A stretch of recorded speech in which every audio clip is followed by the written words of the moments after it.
Welcome back to another edition of the Prepper Recon Podcast. Our mission is to bring you great interviews with preppers from around the world so you can be better informed and better prepared for everything from a hurricane to the end of the world as we know it. I've been purchasing gold and silver from JM Bullion since before they were a show sponsor because they have the lowest price of any dealer I know of. JM Bullion now offers free shipping on all orders. Check them out online today at jmbullion.com. Our individual first aid kits are now on sale. They're Molly-compatible pouches in Coyote, ACU, OD, or Black. They're equipped with an Israeli battle dressing, quick clot, TK4 tourniquet, suture kit, and lots of extras. It's perfect for your car, bug-out bag, or home first aid kit. Go to the PrepperRecon.com homepage and click on the IFAC store tab at the top of the page. They're on sale for $89, and that includes shipping. This kit could save your life. Today's guest is Joe D'Amico. For 299 Days fans out there, Joe was the influence for the book character Joe Tantori. Joe, thanks for coming on the show. Thanks for having me, Mark. Oh, absolutely. It's a pleasure. Now, you've built a new rifle, and you're calling it the Fort Discovery Expedition Rifle. Can you tell us a little bit about that?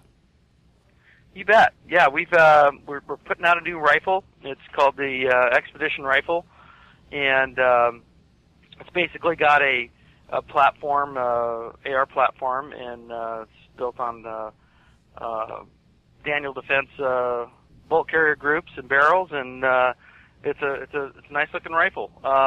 Comes in a pine box, and it goes basically around the story of Fort Discovery, and it's worked out to be a pretty good project.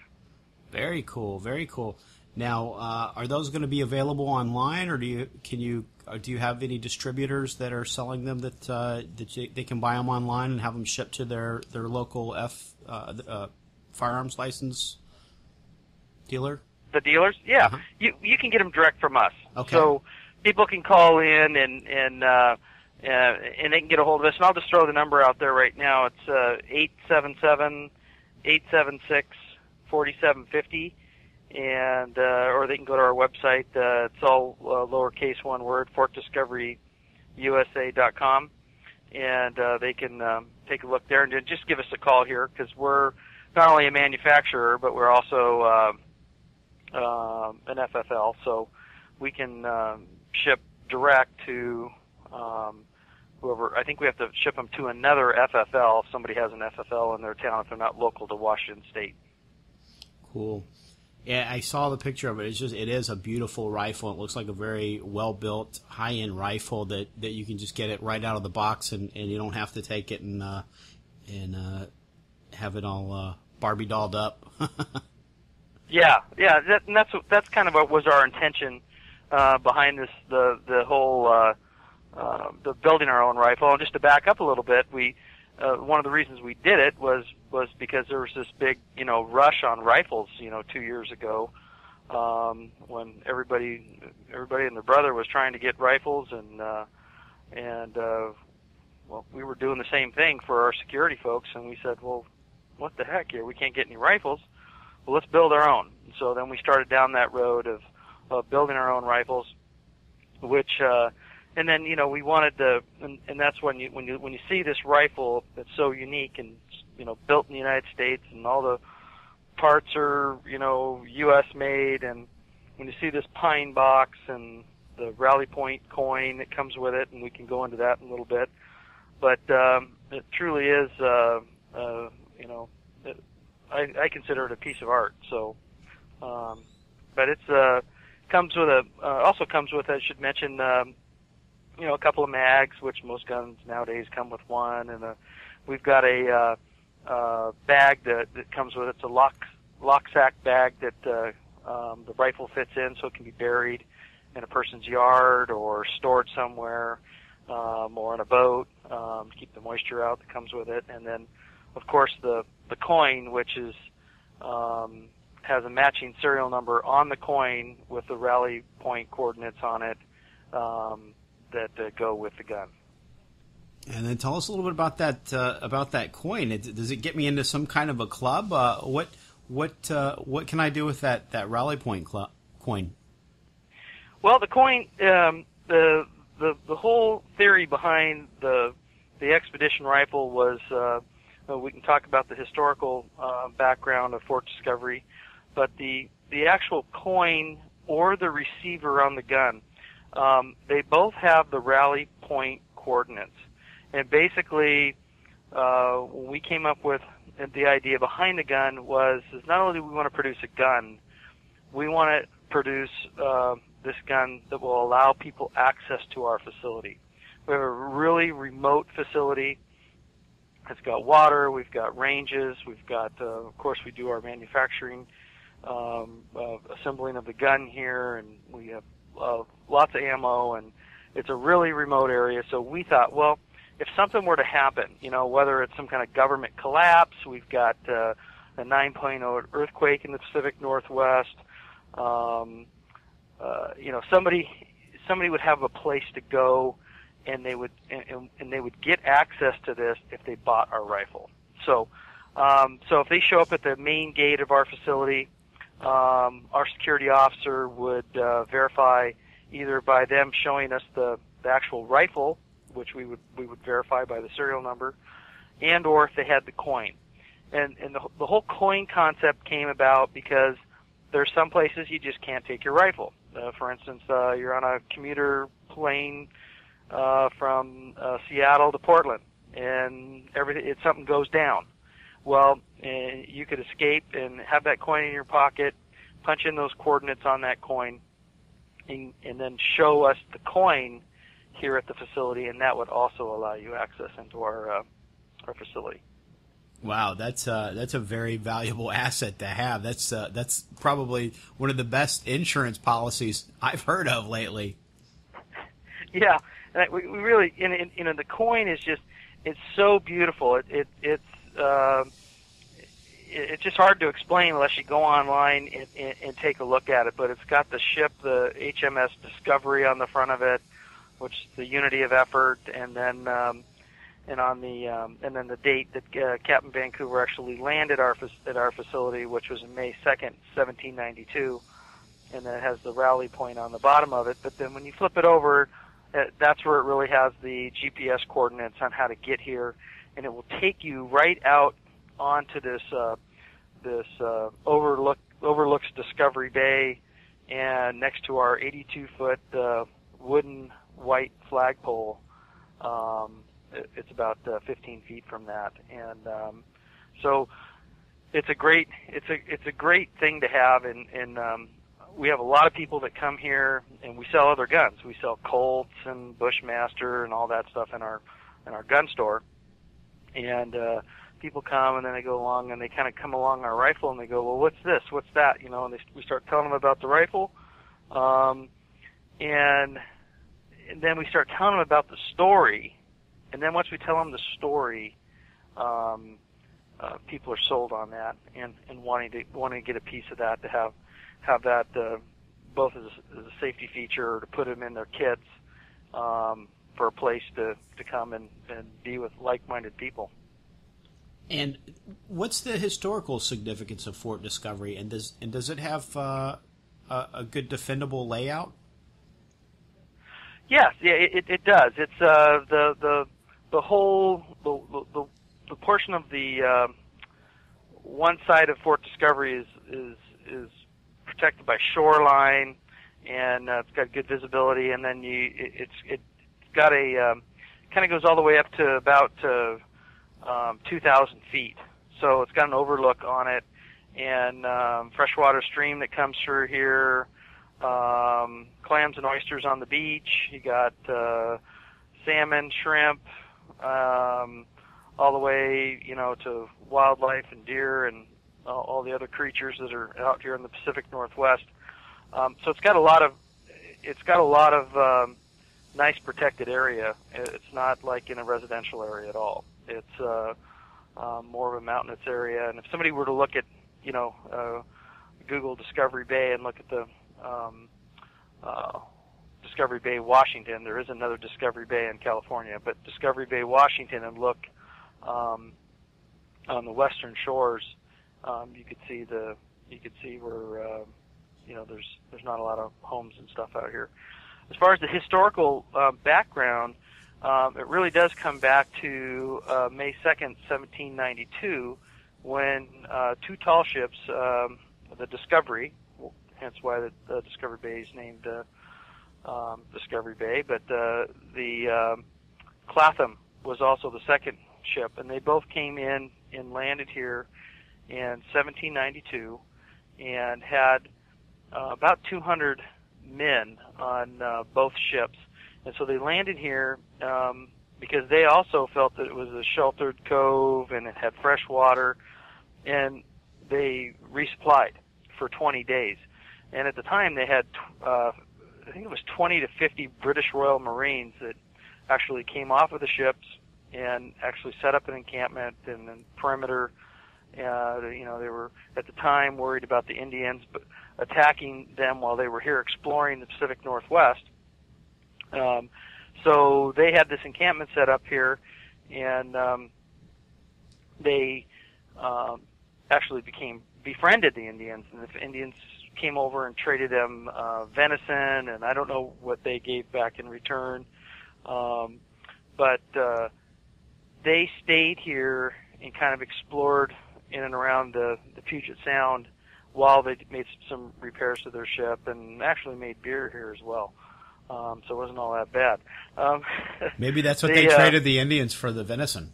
I don't know, but so they and the kind of guys that were on the ship, it's really amazing, was Peter Puget, which they named the Puget Sound after, Mr. Rainier, named Mount Rainier, Mr. Baker for Mount Baker, Mr. Whidbey for Whidbey Island. So there was all these guys that were on this vessel exploring the Pacific Northwest, and that they actually looked in their logbook, and it was read through there that this is one of the most beautiful areas that they had been in since Cape Cod, and because they had come from out and around in the Horn there, and so it was really, it's kind of a really safe haven. It's from the elements. We're in the rain shadow up here in Sequim, so we get less rain than they do in Seattle, and it's just a wonderful spot to be at, and it's well protected. And how did you get involved with firearms and tactical training? Well, there's two businesses that I have, and it started off with being in the security business. Security Services Northwest was a company that I've had since the late 80s, and we would provide security services to military contracted ships. So besides doing the security patrol, and I had a K-9 segment of the business and alarms and site security, we also did this maritime security element. And so, for instance, a ship would come into a military facility and not necessarily be what we call a gray hull, would be maybe one that would look like a tanker ship, but it's picking up ammunition. And it would be contracted by, let's say, Maersk or some large company. And so what we would do at the time is we would provide security at the gangway for these ships, because the facility would have their, contract security, and so the ship wouldn't have security, so they'd post us up. And what happened is that kind of grew into providing other maritime security contracts, all the way up to providing security for some of our national destroyers. I've done some other stuff for the government, missile defense, that are not necessarily in a military facility, but they are military or national assets. So what happened there is that, we've always kind of done it, and we've done it more or less in what I call a blue uniform with a sidearm. You just look just like a regular law enforcement officer. But when 9/11 took place, then the requirements for our service changed to carrying long guns, sometimes fully automatic weapons, mostly semi-automatic. But then we started putting boats out under the water and really kind of getting into a whole maritime security element, which then drove the need for training all of our guys, which then we started doing on at our facility. And so over time, we've always had the security element, but it just got more intense, and it got to be more people and more contracts. And one time we had a retired SEAL team guy come through for, guy looking for part-time work to work on our maritime security teams. And he basically said, I've trained all over, and this is, one of the best places I've trained at. Not only just the classroom stuff that you're teaching and the way that you're training your guys and outfitting them. He said, I really want to be a part of this, and I want to refer you back to some of our units. Well, that's all it took. We got a couple of referrals to some different military units, and pretty soon we had then people from that were interested in coming out here and training and being involved in our organization. And that's part of that, you pick up in some of Glenn Tate's book. That's very, very cool. Now, we were introduced by Glenn Tate, and he was on the show recently, and he said he's talked to a number of police officers that are either not going to work when it hits the fan, or they're going to go home as soon as backup can no longer be provided. I'm sure you travel in the same circles, and do you hear the same thing from people? I don't personally, because I'm not really in the element, and I don't really. I'm more into training, and I'm talking to these guys about the next training mission or what we're going to be providing. But I have a sense that they're, because of all of the different folks that come through here. In fact, I just saw Glenn Tate this last weekend. He had a team up here, and so basically, I see these guys come through here, and I see not only just law enforcement, but I see special operation team members that come through here as well. And I have these fireside chats, as I call it, with them. And I get a sense that number one, every single one of them are just frustrated in the way that things are being handled across this country. And they're so professional, though, that they never talk bad about the commander-in-chief, and that's just how professional these folks are. But they'll talk in a sense that I know they're very displeased with many things that are going on, and I don't doubt what Glenn Tate is saying. But I haven't had anybody say that we're gonna walk off the job. But I wouldn't doubt that if something did happen, that people would, and they would possibly meet here at the rally point. And then there's the possibility that if the police have to stay home and protect their own families in a grid down scenario, folks are going to be responsible for taking care of themselves. Now, for people that may be just now waking up to that reality, do you have any tips for those people? Well, number one is that you got to be able to take care of yourself, and is coming from the security angle, and it's the same with my family. Is that you're not going to have a response by local law enforcement. You're not going to have them at your doorstep providing 24-hour security for you and your family. So if there's one thing that you need to do, I would really consider getting yourself a security system. Now, I know that's what I do for a living, but I can't provide services all over the country. So, but find a security company where you can secure your family and your assets, and so otherwise you're going to build up this your weapons and your ammo supply and your food supply and all this other stuff, and you're going off to work, and something goes down, and all the highways are clogged, and you can't get back. You might get back, and everything's gone. So you're going to need to start with securing your stuff. Yeah, safes are great, but people can pack safes off if they have enough guys. So get an early warning system, such as a security alarm system, and then you need to start getting into home defense. Teaching people first safety and the 4 universal safety rules. You got to get into knowing about firearms, and you may even want to hide a few.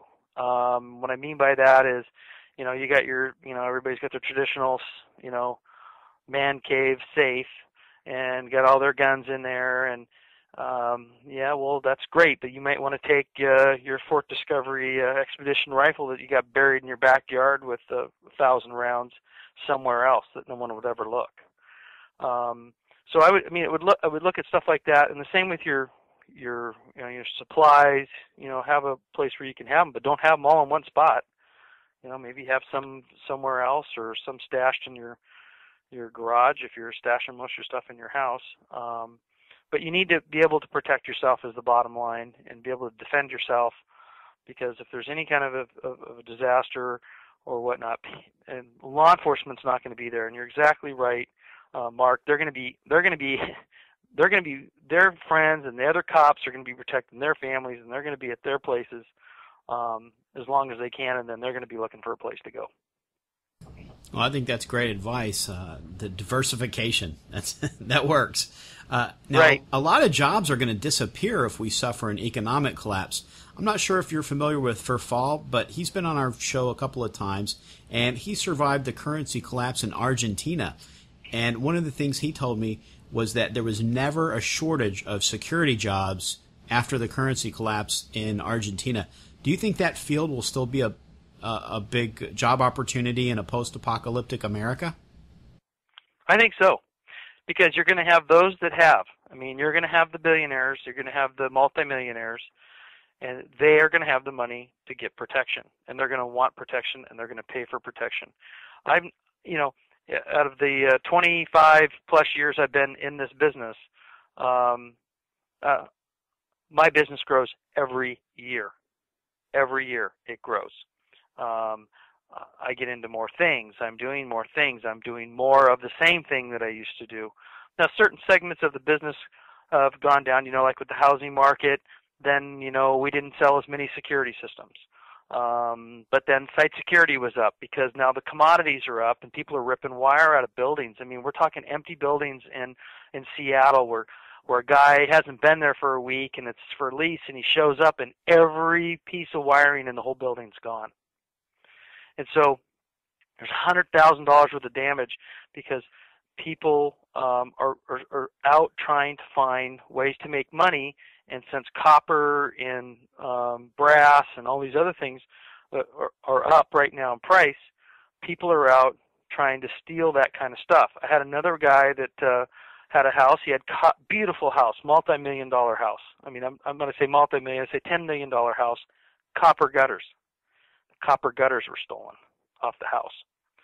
So there's always going to be a need for security, and and I've got 4 kids, and I'm trying to educate them and want them to be involved in our business. But I think you're right, Mark. There's never going to be where there's not security, and it goes all the way back to the beginning, and the apostles, and they were essentially security. I think that this type of business is going to grow, and it'll always be there to protect the wealthy in this country. Very cool. Now, can you give us that telephone number one more time, where folks can call to buy one of your Rally Point Access rifles, and also the website for that as well? You bet. Yeah, if people want to go online, they can go to, it's all lowercase, Fort Discovery, like F-O-R-T, Fort Discovery, USA.com, or they can call us at 877-4750. And again, that's 877-876-4750. They can either ask for Steve or myself, and we can help you out and get you, if you want a rifle and you don't live in Washington State, more than welcome to stop by here. If you go to the website, FortDiscoveryUSA.com, you can punch in the rally point coordinates and come on out. Come find us. Very cool. Now, what about somebody in the Northwest looking for a well-trained security team? Is there a separate website for that? There is. It's all lowercase, SS like security services, NW like Northwest, HQ like headquarters.com. So it's SSNWHQ.com. And you can, if you need security services, alarms, maritime security, and/or if you want to, just come out. We have range memberships out here. You can come out here and look at our range membership program. We got stockpile ammunition out here, rifles, you name it. So we even do home defense training. One of our instructors, Jeff Hall, is a retired state of Alaska trooper, and he basically was involved in that. I don't know if you've ever seen the History Channel, where there was an engagement from a helicopter. Family was taken, was kidnapped, but he's known all over the country, and he is one of our major instructors out here at Fort Discovery.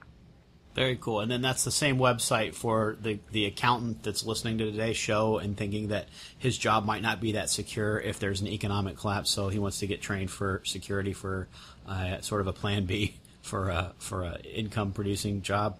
That's the same website for him to go get training? That's right. And it doesn't hurt, and that's a really good point, Mark, because people can go out, let's say you are an accountant, let's say, I don't know, you're an office clerk somewhere, or secretary. You can go in your state and approach a security firm, such as mine, and put in an application for part-time work. Get some free training. Because I get people all the time. I'm just getting out of the military, or I'm interested in a lot of security firms. You don't need to come in there as, I'm a special forces this, and I was on the SWAT team in L.A., and, that sometimes is almost a turnoff. But to have somebody that just says, I know how to show up on time, I want to learn this job, and I want a secondary income. We take people in all the time that don't have experience, and we put them in positions where they don't have to have a lot of experience, like they're watching that building in Seattle just to make sure that nobody, breaks in, and if they do, then call the police. So we have, there's different levels of that. So if a person wants to get into this type of business, well, go to your local security company and see if you can do some part-time work while you're doing your full-time stuff. This does a couple of things for you. One, you get educated. Two, you get licensed. And you get licensed, not all states, I believe, licensed officers, but Washington does. And so you go through that process of going through your class and getting your credits, and 16 or 24 hours later, you get your security officer card, which allows you then to go for your armed certification. And now all of a sudden you've got an armed security guard license. Now, it's not going to be like a concealed weapons permit, but it almost is. So if you get pulled over and you're out there in the field, and let's just say you get pulled over, and you're driving your car, oh, hey, I just want to let you know I got my concealed weapons permit. I have a weapon here, but I'm also a security officer. That carries a little bit of weight. So, and it gets you that extra training so that if you down the road do lose your job, you can get into this field. Very cool. Joe, thanks so much for taking time to come on the show. You bet. Yeah, no, it's a pleasure, and Mark, I appreciate it and giving us the opportunity. And if anybody's interested, just give us a call or go to our website, and or if they have any questions about getting into the security business, to shoot us an email or pick up that phone.